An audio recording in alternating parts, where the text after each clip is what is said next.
Hello, my friends, my book hearts, my friend of the written word, the spoken word. People, hi, how are you? I'm DL White, and I'm here. I don't even know how I opened this podcast anymore. I didn't write anything down.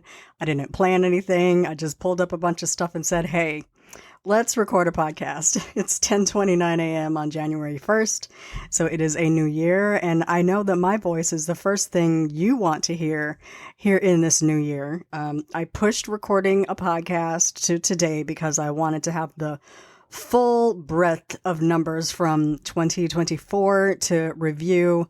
I know a year in review hates to see me coming, and I'll tell you, for real, if a podcast is doing a year in review, I'm gonna skip that. Because I'm here, I was tuned in, I was logged in, I am a steadfast podcast listener. I have a schedule. On Mondays, I know which podcasts will post. Tuesday, Wednesday, Thursday, Friday. I have some that post on Saturday and a few that post on Sunday, and that's also my catch-up day.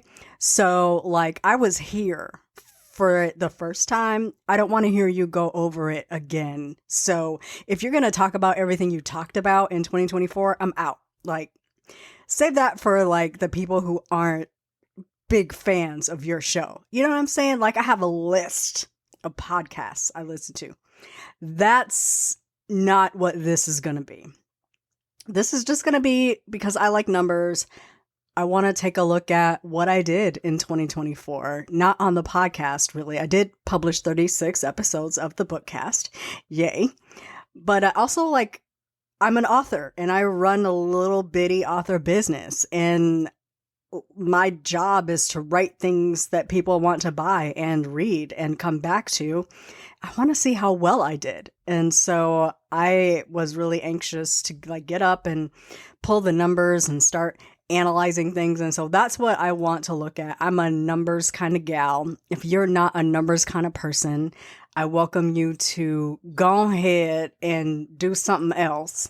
I am going to chitty chat about my books and about writing and whatever comes up, because y'all know I ain't planned nothing. I haven't planned out a podcast in months. I don't even know what I'm talking about. I don't know how to start the podcast. I don't know how to close the podcast. I'm literally bringing up Notion so that I know how to close out this podcast. Oh, I'm a mess. I'm a mess, y'all. I'm trying to bring up there we go, open. So anyway, hi, welcome back to the podcast. This is my platform for sharing short fiction and updates on life as a self-published author of romantic fiction that centers Black love. We be black on black love. Well, not black on black, because I don't write poly. But we're black on black love over here. And we're reading and we're writing regular black romance that regular Negro knows black romance. And as I said before, if you didn't know, I am DL White. I am an Atlanta-based author of many, because I've lost count, novels. And numerous short stories and fan fiction works. By the way, I write NSYNC fan fiction, and I almost exclusively write JC. And if you are a subscriber on my Substack, I am starting to post a little bit of my favorite fan fiction stories over there. I recently posted Revenge of the Nerd Herd, which is Christmas focused, and it's about JC dropping into a bar and having to run into a gal he went to high school with at Dr. Phillips High School in Florida while he was recording the Mickey Mouse Club. And, they connect, if you know what I'm saying. It's a really fun story. It's only 3 chapters, and it's free. So you should roll over there and take a look at it. And while you're there, you should subscribe to my short fiction Substack, because I have a story I'm posting there called Same Time Next Week, which is a interracial rock star romance. It's a serial, so I'm posting a few chapters a week on Wednesdays and Fridays. You get new chapters in theory, because sometimes I forget and I wake up on Thursday oh, I didn't post chapters yesterday. Oh my. So I just have a few subscribers to that, and I'm actually nearing the end of the story. So if you wanted to join up, it's $5 a month, log in, catch up. It's it's kind of juicy. It's my heroine is Shelby. She's an Afro-Latina.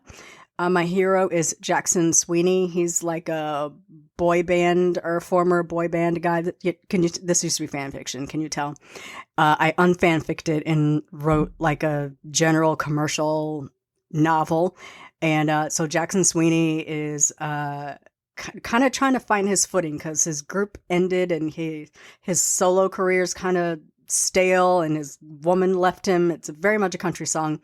So he's like kind of trying to find himself again. And his old friend Rod, who was one of his friends from Kid TV, quote unquote, Disney Channel, Kid TV, calls him and says, "Hey, I need you to be music director for my band. We got an album coming out.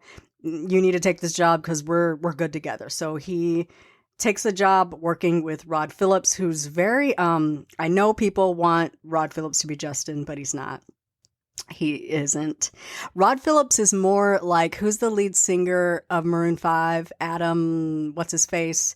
He's really, in my mind, more that guy, like more Maroon 5 dude, more, I can never think of names when I want to think of them. Mark McGrath, more like he's a pretty boy. He's blonde. He's muscly. He's a real ladies' man. He's very Leonardo DiCaprio about having several women around him all the time. Like I used to hear that Leo just ran with like a gaggle of 10 women, like all the time. That's very Rod Phillips. So Rod and Jackson are kind of like hot and cold, black and white, in and out, but they're good friends and they write great songs together. And Rod is like a darling. Rod has sort of Justin Timberlake's career. I don't know why I'm saying all of this right now at the top of the show, but go with me here. Just go with me because I did not plan this show. So same time next week is the story of Jackson kind of trying to find himself and his footing in the music business. It's very, I love a music book. Like I love it, but also I don't read every music book, but I love a rock star romance. So that's what this is. And this story did so well as a fan fiction that my friends were like, you should unfanfic this and make this an actual book. And so I made this an actual book and I was like, yeah, it's interracial. It's hot. And it flopped. I fell on my face. It did not do well. So I pulled it because I write black on black romance and I just didn't want this interracial thing out there, like mucking up my catalog. And so this is a serial. It's going to live on my Substack. You can get access to it for $5 a month. I'll have other stuff I'm going to be posting there that will be under lock and key that you can only have access to if you subscribe to the short fiction Substack. That's short fiction by dlwhite.substack.com. I do have a main Substack. It's authordlwhite.substack.com, and that one is free. 100% free, all the time. It's like blog posts and book posts and navel gazing and here's what's happening and news. It's like my newsletter, but not. My newsletter is like separate. I've managed that with MailerLite, but like Substack is just it's like a blog, really. It's like a blog. It's a whole separate thing. It's more blog than newsletter. So, yes, I didn't talk about Shelby, but Shelby is a woman who is running from a big old secret. And I guess I can say this because it's a huge part of the story and you learn it pretty early on, but Shelby's ex-fiance is dead. And her ex-fiance's daughter thinks Shelby is responsible. And in order to like get away from this scandal, because he's a very well-known man in global real estate, she leaves Miami in the dead of night and runs away to another city. But Shelby is haunted by what happened to her ex-fiance, and she just does not sleep. She's an insomniac. She just wanders all night long. She sleeps fitfully. So one night she can't sleep and she gets up and she's like, I'm going to go to the grocery store, because what else do you do keep in mind, this was written probably 10 years ago, more than 10 years, like 12 years ago, when grocery stores used to be open all night long. I miss those days because I used to love to go grocery shopping at 11 o'clock at night, and now they like close at 10, whatever. So she would just go wander the grocery store all night, and she ends up meeting this super hot bachelor rock star. First, she's shocked to see him there because he does his own shopping, first of all. Second, he lives in LA. Why is he here at this grocery store while I look like absolute trash? Like, my shirt's inside out, hair's messy, remnants of lipstick on my face. I look like trash, but he does not seem to mind. So she goes home and she's like, I'm so embarrassed. I'm absolutely so embarrassed. But the next night, she goes back to the grocery store, except she looks hot. And she kind of hopes to see him. She wanders around for a bit, but then she realizes she sounds nuts. He's not going to show up 2 nights in a row like she did. And she goes to get in her car. But he does see her. He happens to drive by on his way home from rehearsal. And he does see her. So he swerves on into the grocery store parking lot. And I think that's what you need to start the story. It's cute. It's sexy. It's a romp. I hope this rock star finds me cute and we have a good old time. And then he can disappear and I've got my ex-fiance out of my system and we can move on with life. But unfortunately, Shelby is delightful. She is just a delight to know. And Jackson can't help but ask questions that Shelby doesn't want to answer. And then our story begins. So there's a lot there. We're on like chapter 67, I believe. I think they read kind of fast though. So there you go. Short fiction by dlwhite.substack.com. If that interests you, you should pop right on in and listen to read that serial because it's good. Anyway.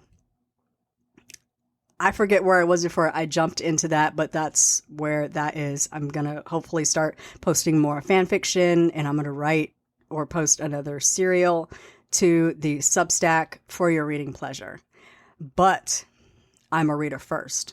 So we are going to talk about the 2024 book report. We can talk about writing and topics of the day. I do want to talk about what's going to happen in 2025. Newsflash, I've not planned a single thing. But I do have a couple of ideas, and so I'll toss around a couple of things. Let me throw this back out there. Do you have a topic that you want me to cover on the Bookcast? Something you want me to talk about? Something you want me to cover? Do you want my opinion on something? Do you want me to opine for 29 minutes on a random subject? Shout me out a holler. I'm almost always on Instagram, author_DL White. I am no longer on Twitter. Like, my name is there, but I don't post there except for my automated promo from All Author. I'm just taking that and throwing it in Buffer and distributing those among my other accounts. I'm trying to decide if I'm going to stay with All Author because I don't post at Twitter anymore. So I don't know. I'm also on Blue Sky, booksbydlwhite.com. Look me up. I am there. I am very prolific there. I'm always there. You can visit the show notes of this episode at booksbydlwhite.com/bookcast/ whatever the episode number is. This is going to be 106. You can also pop on over to my Substack, authordlwhite.substack.com. And if all of that else fails, shout me out a holler at my email. It's authordl@booksbydlwhite.com. I am so happy to answer your questions. I love to talk about books. I love to talk about writing. I love to talk about writing topics and discourse. And most of all, I love to talk about me. Thank you for any questions you may have in advance, but let's get going. Today is Wednesday, January 1st, 2025. It is 10:43 a.m. It is sunny in Atlanta. I have a mic and I'm ready to dig in. But first, I've been talking, so I need some coffee.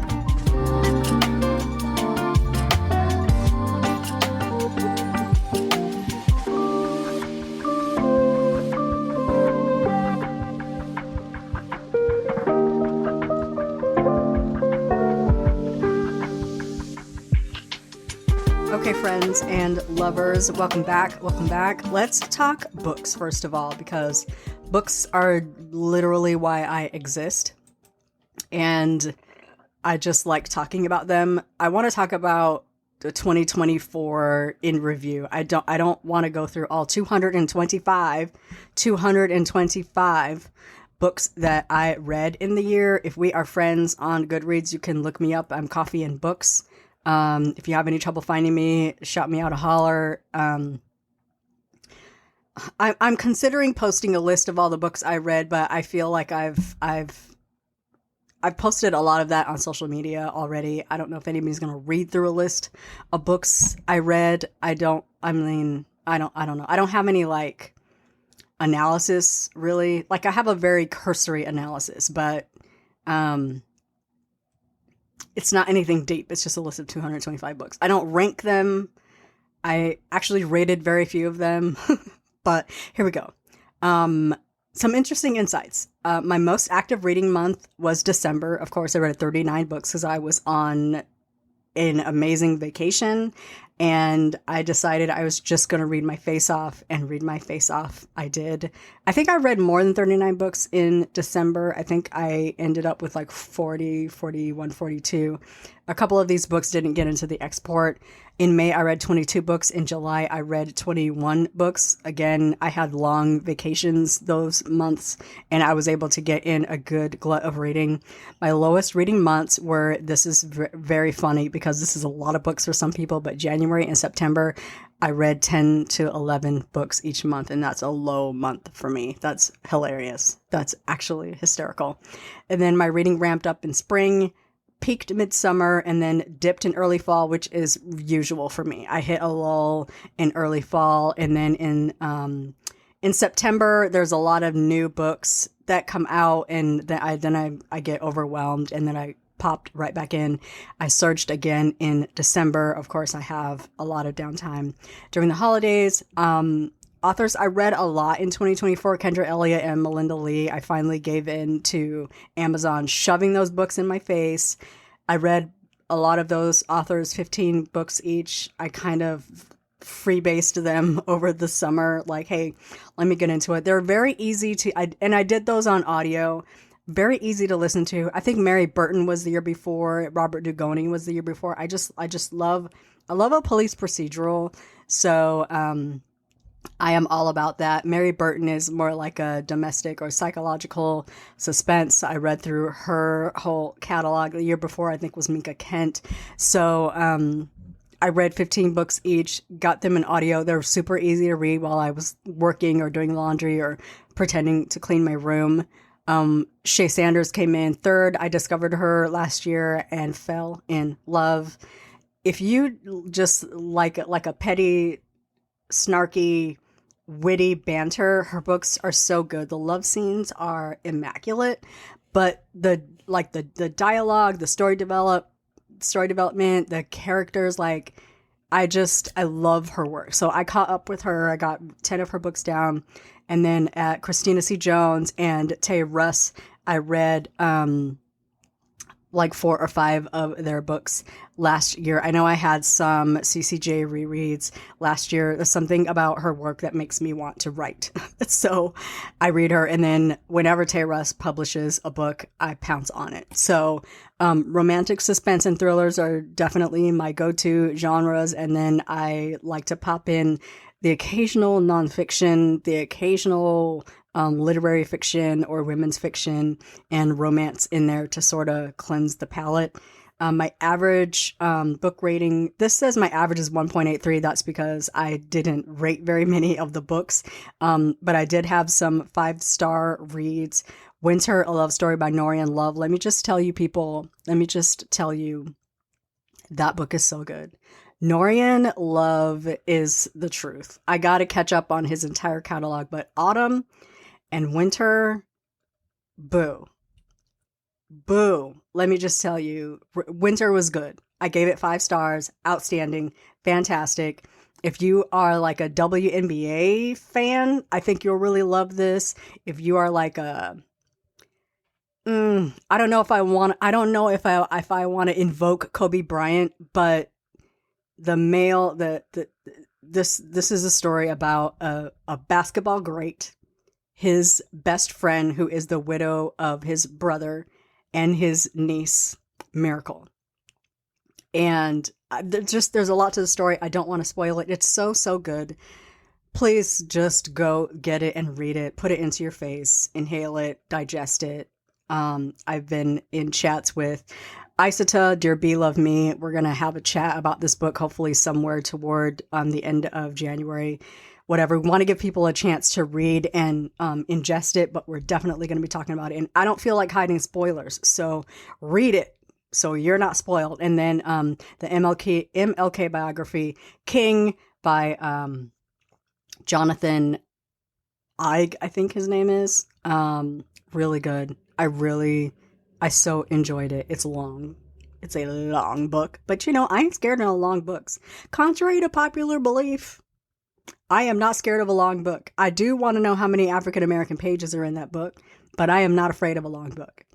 And then The Extraordinary Life of Sam Hill by Robert Dugoni also earned 5 stars from me. Fantastic book. I love me some Robert Dugoni. And if you would not mind me bragging a little bit, I have received an advance copy of his next Tracy Crosswhite novel. Of course, it's a police procedural. It comes out in May. Is it already in my NetGalley account? Yes, it is. Thank you so much. You may commence being jealous of me now. So I read 225 books while writing 3 books, while working full-time at Beverage Giant. Did I do anything else? No. I don't have any other hobbies. I read. I don't watch a whole lot of TV. I have a couple shows I'm following. I love Papa's House with Damon Wayans and his son, Damon Wayans Jr. I love Papa's House. I am not big on comedies, so that is big for me. I watch Equalizer, the new Matlock with Kathy Bates, which is excellent. Oh my goodness. Kathy Bates is so good. And then I am watching Elsbeth with Wendell Pierce, which is also so good. Absolutely fantastic. I love it. I love it so much. Those are kind of the shows I'm keeping up on. I pop into a show here and there. I have some things in Netflix I want to watch. I do want to watch The 688. I heard that's very good. It is a Tyler Perry movie, so, take that with a grain of salt. I do want to watch The 688. And I want to watch Carry On with Jason Bateman because I just love him. So that's kind of 2024 in a nutshell. I'm very happy with my reading year. The first thing I do every year on January 1 is I roll over, I grab my phone, I open Goodreads, and I set my new reading challenge goal for the year. So of course I did that. Set it at 100 as I always do. And then I reevaluate in June, and then I reevaluate in like October. Kind of depends on, how the year goes. I think it's going to be a really good, banger year for reading. No idea what's coming out. I do have some some arcs that I want to get into. Some I need to have read by January 14th, so I'm going to dig right into that. I know I have More or Less Maddie from Lisa Genova, who I absolutely love, but I want to listen to that in audio, so I'm going to hold that. But I have like an Angela Henry that's coming up. I have some others that are due in January, so going to get right on that. And like a thing for me, I do not like the blank slate of a new year. I do not. So I like to go into the new year with some things to do, some tasks to accomplish. Like I want to keep the ball rolling. It doesn't feel like I have jumped into something brand new. It's just another day. Like January 1 is just another day. I'm going to do this, and I'm going to read. I'm sorry, Dr. Raymond Williams. I am going to be doing laundry. I am not a superstitious person. So, I ain't do no laundry yesterday. I do need to do laundry today because I am out of pajamas. Gotta do it. So I have some things I'm going to be reading. I'm very excited about the year. Politically, I need to go back to not paying much attention because I don't want an ulcer. And that's all I have to say about that. Let's talk about writing for the year. I am looking at 2024, comparing it to 2023. So let's talk about top earning titles in 2024. I released two books. I wrote 3 books. I released 2 books. I wrote a newsletter exclusive short story. I wrote a 4-part short for the podcast, and I am reposting a serial that's previously written. So I'm just doing some light editing and posting that on the Substack. Earnings wise, my top earning titles in 2024 were The Pearl at Black Diamond Bay that came out in July. That is Black Diamond Bay Book 3. The Neverlist, which is a standalone. The Brunch at Ruby's, which is my debut, still kicking it 10 years later.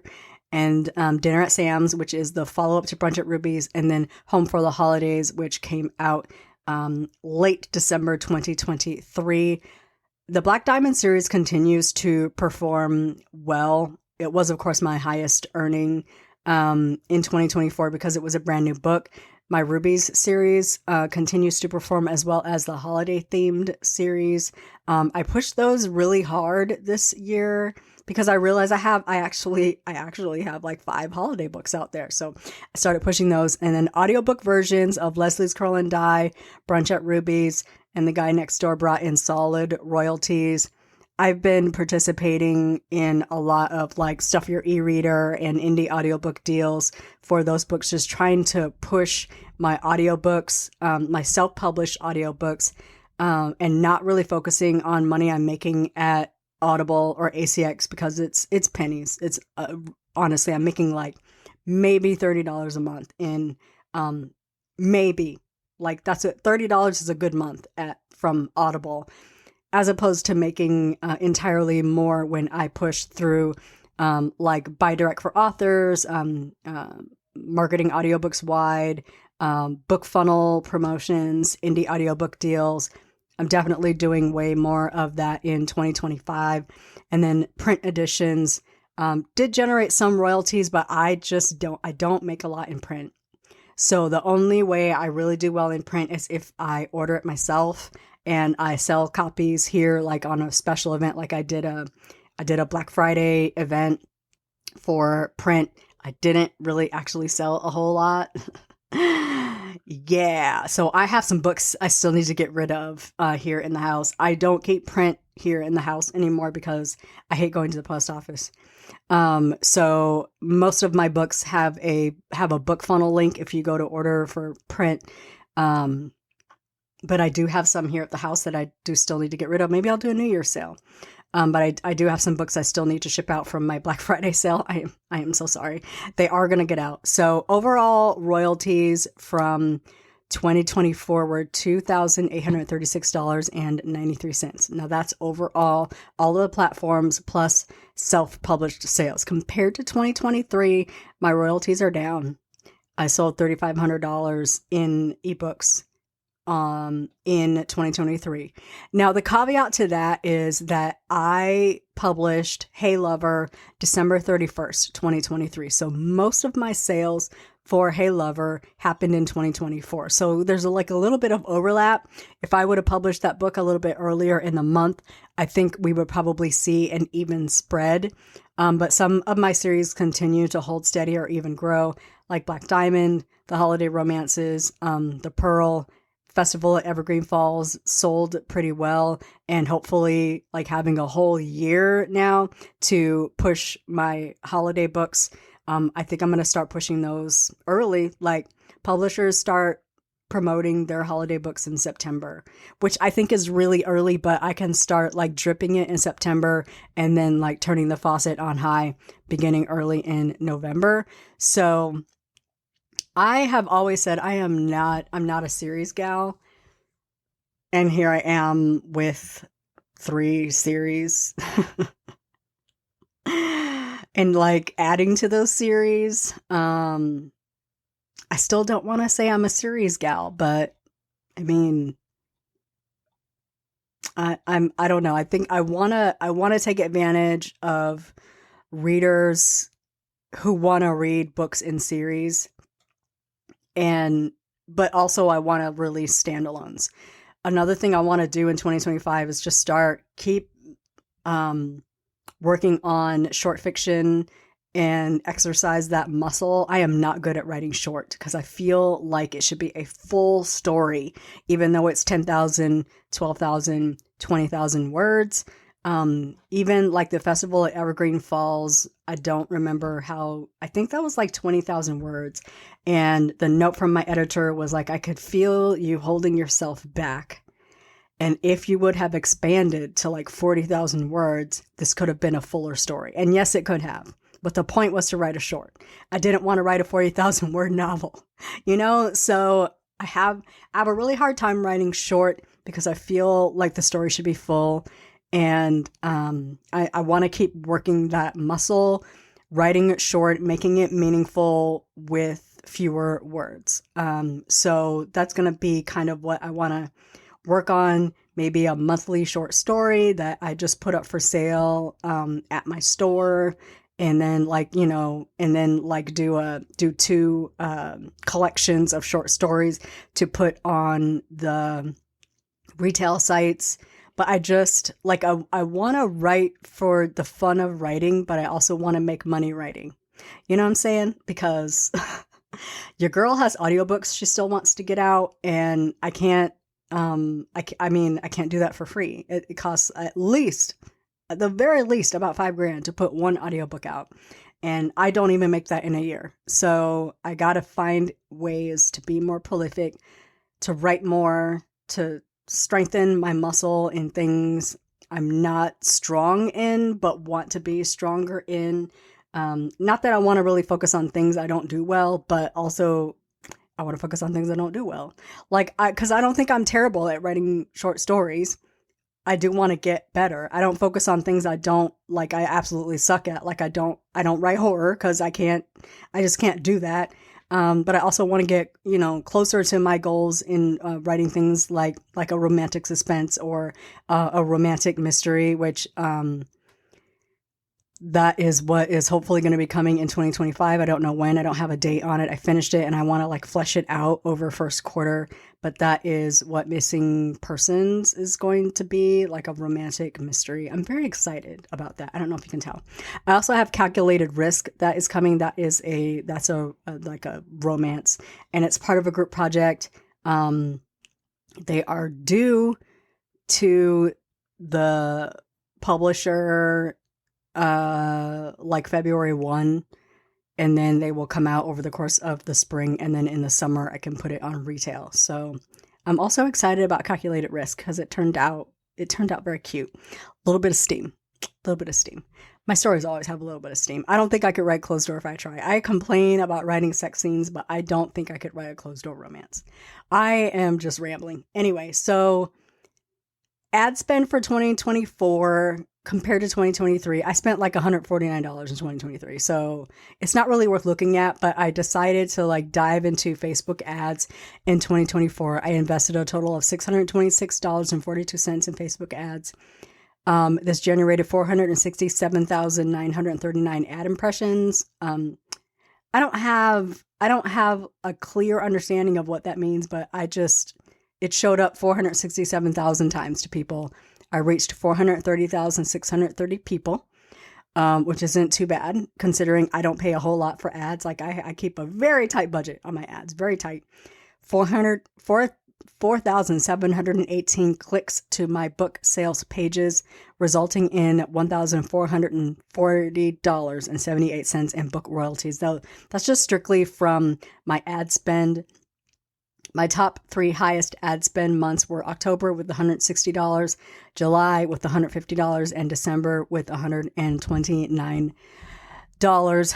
And then, looking at my revenue, I'm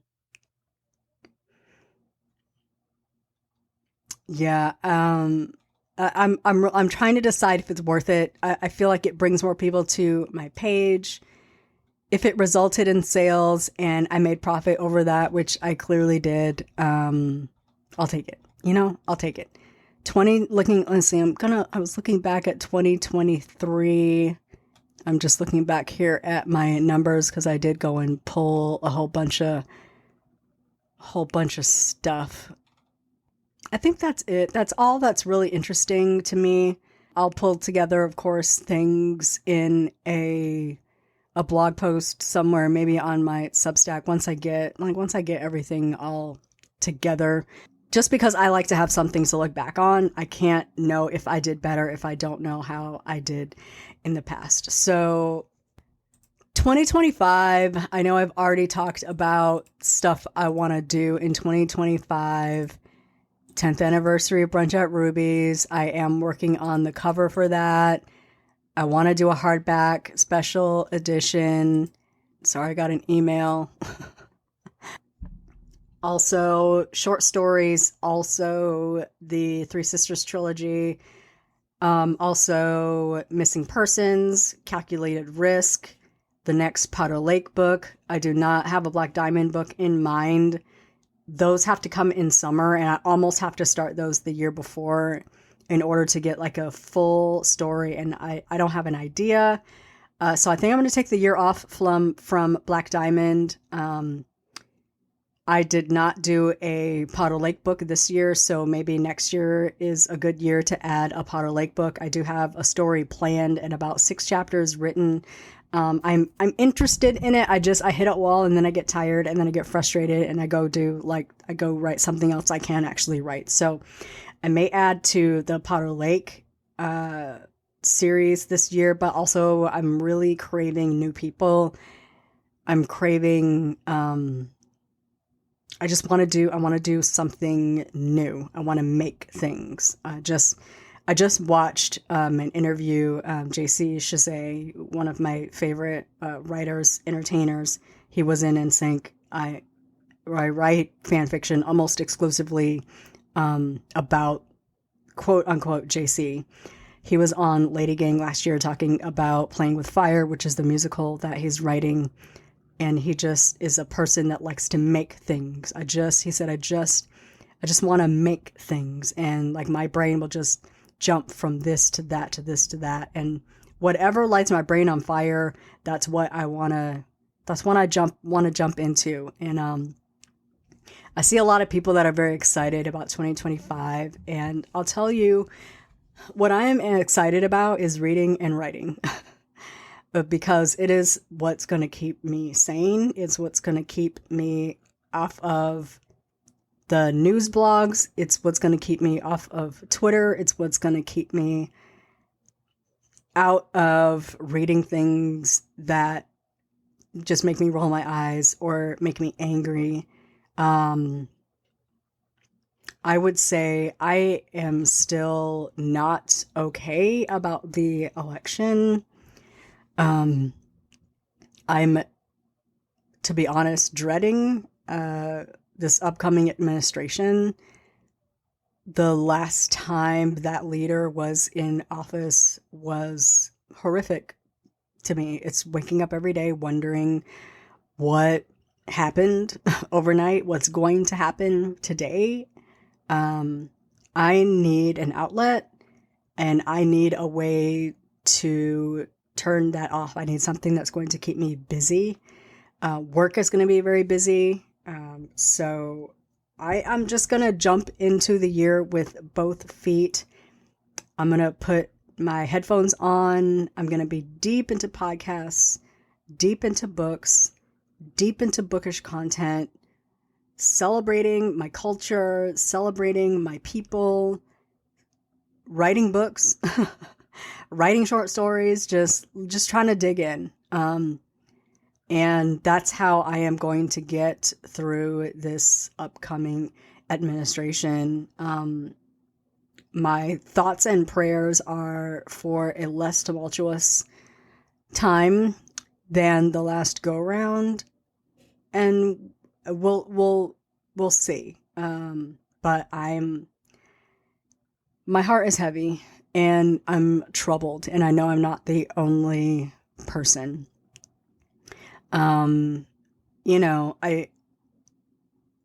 I'm around a lot of people that are able to like put it down, that are able to be like, I just ignore all that stuff. And I'm not that kind of person. I'm very empathetic. I feel for people who are going to be in dire straits. I don't personally have anything to worry about. Other people do. And I feel for those people. So, anyway, welcome to a new year of the podcast. We did hit 100 episodes last year. I published 36 episodes. I wrote books live on this podcast. Because I was taking a little bit of a break and hiding last year, I did not write the Festival of Evergreen Falls live on this podcast. I will tell you, I have started writing a little Valentine's Day short that I hope will be out on time. So I don't know if I'm going to write that live, but I will give you updates as they go. I'm just kind of like putting my head down, just shove some words on the page and we can edit them into greatness later.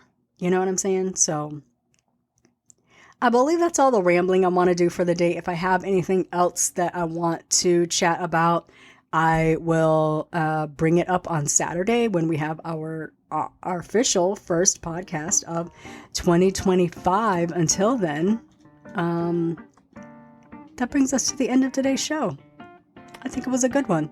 Thank you so much for joining me for today's chat. I really, honestly, like this is scripted, but I really enjoy having you here. I love the people that come in and comment. Thank you so much, Kay, for dropping in. The people that pop into my Instagram DMs like, hey, I listened to your podcast. It was really good. Thank you so much. I cherish that. I look forward to that. I'm really grateful for the people that interact with me about the podcast.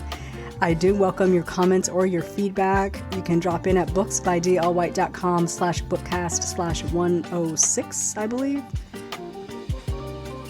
I think that's the number of this episode. Is it 106 or 105? I don't know. Let me look because I don't know. Yeah, it's 106 because 105 was the last episode. You'll find any show notes, links to all the things I talked about, if relevant, and a transcript for today's show. You'll find that also at bookcast.buzzsprout.com. You'll also find that there. Please share this podcast if you enjoyed it. And if you want your friends to know what the heck I am talking about, share this podcast. If you listen on Apple Podcasts, Spotify, or Substack, give a girl a rating, a comment. I'd really, really appreciate it. You can support this podcast with your book purchases at payhip.com/booksbydlwhite, by spreading the good word on any of your social media platforms, by joining my newsletter or the Substack. Links are on my website at booksbydlwhite.com/link in bio, or you can throw some coins in the hat at bookcast.buzzsprout.com. Also, my Buy Me a Coffee site is still open. If that interests you, buymeacoffee.com/booksbydlwhite, where you can offer a one-time or recurring show of support for this podcast.